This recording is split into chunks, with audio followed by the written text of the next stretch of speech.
شدید سردی نے بچوں کی موجیں کرا دی۔ محکمہ تعلیم پنجاب کا موسم سرما کی چھٹیاں بڑھانے کا اعلان۔ صوبے میں سکولز 19 جنوری کو دوبارہ کھلیں گے۔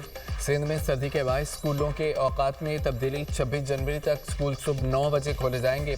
سکول بند ہونے کا ٹائم ٹیبل معمول کے مطابق رہے گا، نوٹیفیکیشن جاری۔